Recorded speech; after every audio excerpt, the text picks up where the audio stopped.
This now brings us to the man of the hour. We've been taking our cheap shots at him all night, so now it's time to allow him his rebuttals. Ladies and gentlemen, put your hands together for the boy who lived, Harry Potter.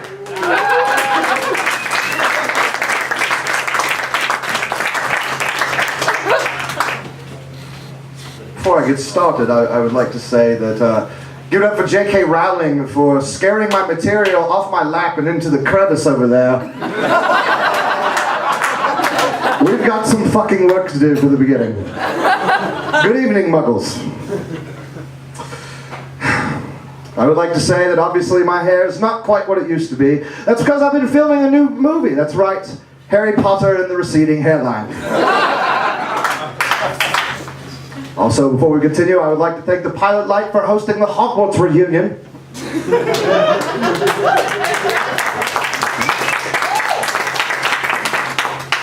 It's good to be in Tennessee, of all places. I know all of you have probably seen my award-winning documentaries, and have probably not put down the sweet tea and the grits long enough to read one of my novels. You've seen a lot of changes tonight, some sex changes, a breast enhancement, and apparently a werewolf thing that I don't get. And one of you has been smoking quite a few Marlboros since Hogwarts. But if you don't believe in my legendary status, let me remind you of this. I'm Harry fucking Potter, and Edward dies in my movie.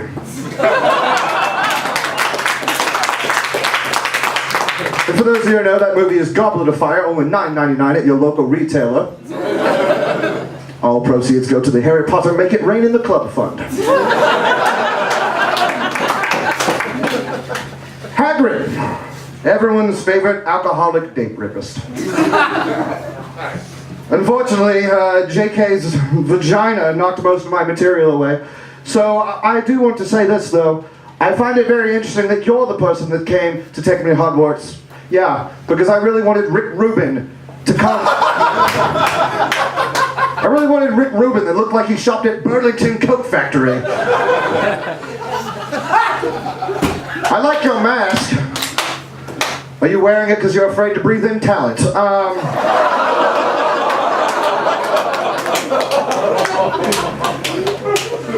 And that leads me to J.K. Rowling.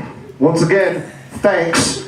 And I'm a little shocked because I never thought I would see Larry the Cable Guy collided with Kesha's wardrobe. And to think that apparently a trailer park is where we all originally came from. You know, not a single one of us, aside from Fifth Element over here, is a real person. We're all figments of your fucked up meth imagination. We're the only friends you have. And without that fit, I don't think that any new friends will be coming out of the work, or the woodwork, to hang out with 50 Shades of HIV. Professor Snape, or what I like to call him, Ozzy Osbourne if he bought a chemistry set instead.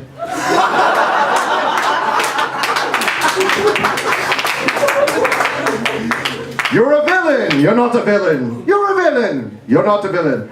You're more unpredictable than Ron Weasley's menstrual cycle.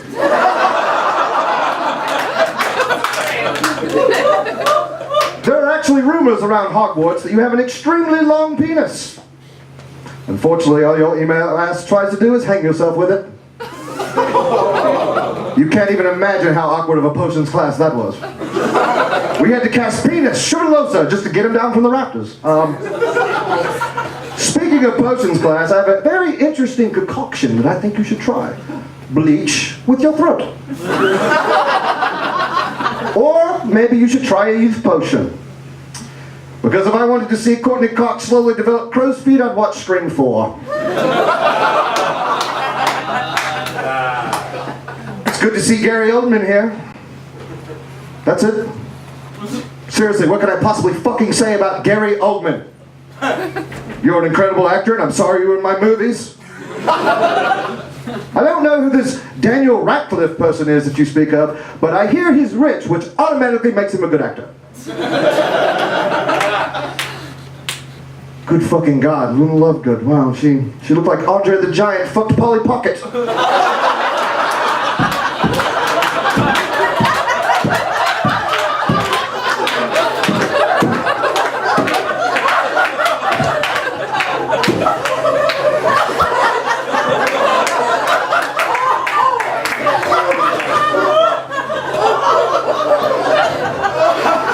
I guess they turned you down for Skylar and Breaking Bad. You know, in my documentary, she has been known to skip away from conversations. Well, I wish she should have skipped today. The roast entirely. That leads us to Simon Goodright Smith. Did I say that correctly? You did, yes. I don't believe you, sir. I don't think you are a part of the council at all. Answer me this. How many points do you require by acquiring a golden snitch?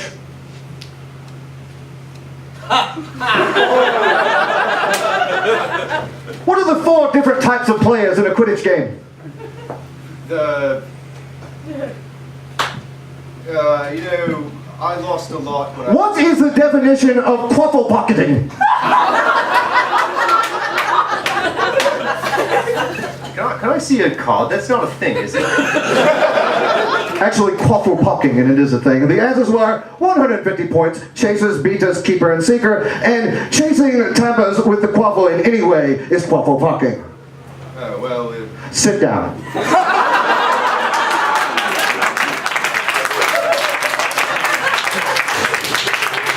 You just got schooled, son. Anyway. I've had a bad enough couple of years. Love your pipe. Now, return to my nemesis, known as He Who Must Not Be Named, or what I like to call him these days, apparently He Who Must Not Be Fed. I'll never understand what's so frightening about a noseless cancer patient.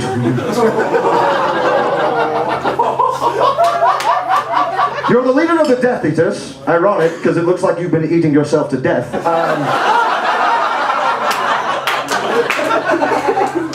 Voldemort. That's right, I said it. Nothing fucking happened. You are nothing more than a generic villain that I get to embarrass and humiliate over and over again. Don't you get how famous I am? At least 10 people in this audience have my name on their underwear. My God, you look like a used condom in a bathrobe.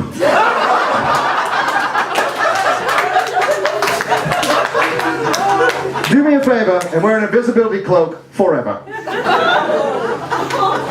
And that brings me to my sidekicks in this dangerous life I have led. Hello, Hermione. Obviously you're doing very well with your new giant quaffles on your chest.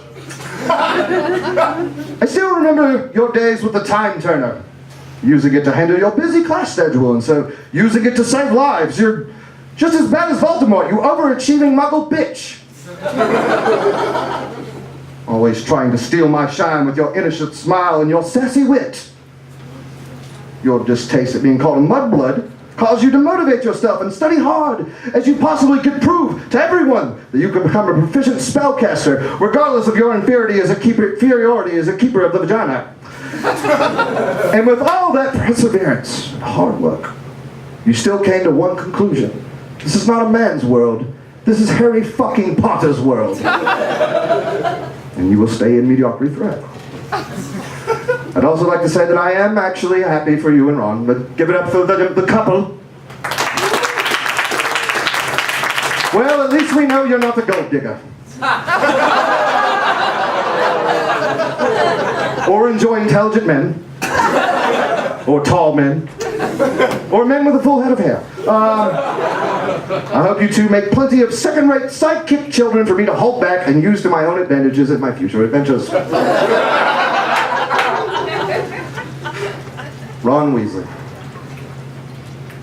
My inferior, clumsy, weak-minded, slug-vomiting, chicken shit friend. I took you from your life in the slums with your hot sister who would be here tonight if she wasn't slaving over a hot stove for yours truly. And I gave you a purpose, but you quickly turned into a burden.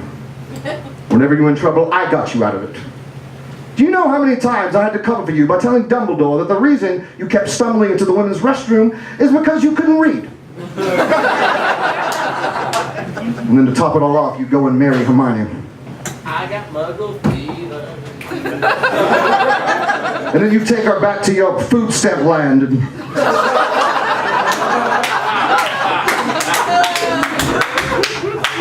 After everything I've done for you, after the multiple times I've saved you from inevitable death, you go and marry Hermione instead of me.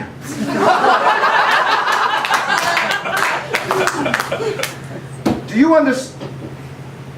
Do you understand how hard it's been for me to watch? Thank you, sir. For me to watch you at our Sunday brunch with those pale little ginger arms wrapped around Dolly Parton Granger.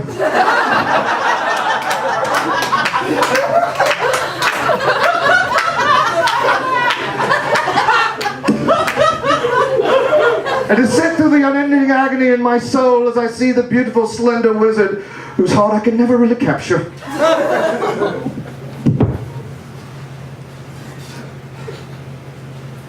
I love you.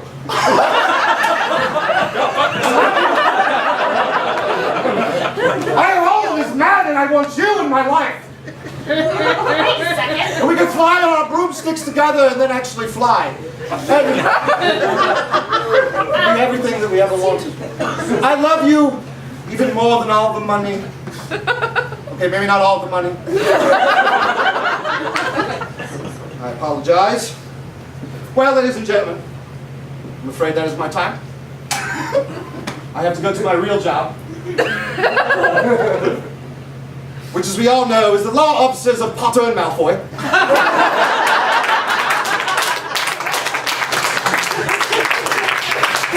And we can make all your assault charges disappear.